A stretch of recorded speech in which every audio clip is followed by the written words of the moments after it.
Petrol અને ડીઝલની સંગ્રહખોરી થઈ રહી છે અને તેની સામે પત્ર જાહેર થયો છે। પુરવઠા નિયામકે તમામ જિલ્લાઓને પત્ર લખ્યો છે। ખોટો જથ્થો સંગ્રહ ન કરવા માટેનો કડક આદેશ છૂટ્યો છે। ઈંધણ એ માત્ર વાહનોની ટાંકીમાં જ ભરવું જોઈએ। કૃત્રિમ અછત ઊભી કરનારા સામે કાર્યવાહી કરવામાં આવશે। સંગ્રહખોરી કરતા વ્યક્તિઓ છે તેમની સામે પણ કાર્યવાહી કરશે તેવો ઉલ્લેખ આ પત્રની અંદર કરવામાં આવ્યો છે।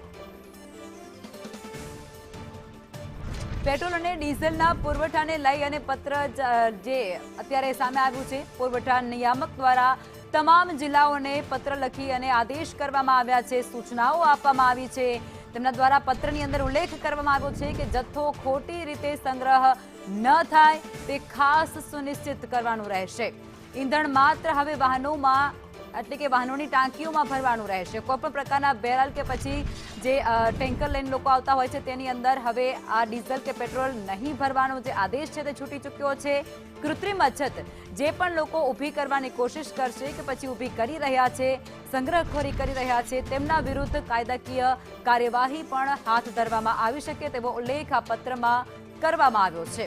પેટ્રોલ અને ડીઝલની જે અછતની અફવા અત્યારે ફેલાય છે, સમગ્ર ગુજરાતની અંદર અલગ અલગ વિસ્તારોમાં પેટ્રોલ પંપો ઉપર ભારે ભીડ લોકોની જોવા મળી રહી છે અને તેને જ કારણે આ પત્ર લખી અને તમામ જિલ્લાઓને સૂચના આપવામાં આવી છે, આદેશો કરવામાં આવ્યા છે।